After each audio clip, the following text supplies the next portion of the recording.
you are an educationist.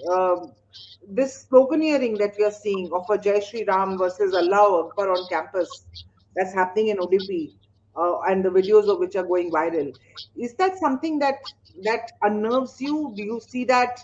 Do you see? Have you encountered any such instances at your campus where girls have insisted, or anybody is wanting to sort of show their religious symbolism on campus? The fact that the word uniform is there is so that they all look equal.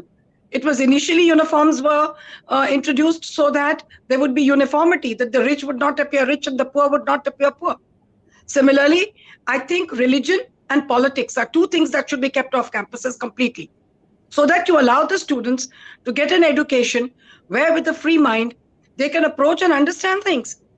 So if a girl wants to wear a hijab, she's most welcome to wear a hijab. She can go to those institutions where she could probably be allowed to wear a hijab. But if you want all institutions to allow it, then tomorrow there would be other minority groups or majority groups who would start saying we should be covering, all girls should be covering their heads and going. Supposing tomorrow a group of girls feel that wearing a sari and covering their head and coming with a little gungat is something they'd like to do because it's traditional and I'm comfortable in it. Because honestly, when I got married and took a gungat, I felt pretty comfortable because there was no male gaze and nothing around. It's the most comfortable thing to be in a gungat. So if that's some kind of, I mean, if you take this kind of an argument, tomorrow there may be a group wanting to cover their head, another group wanting to wear dhotis, somebody else wanting to wear something else. Whereas in an education institution, the focus should be on education. And if there are girls, for example, Yeah. Sikhs are allowed to wear their turbans Yes, because I was just going to say it's that. intrinsically related to their religion. The hijab is not intrinsically related to their religion. It's a choice.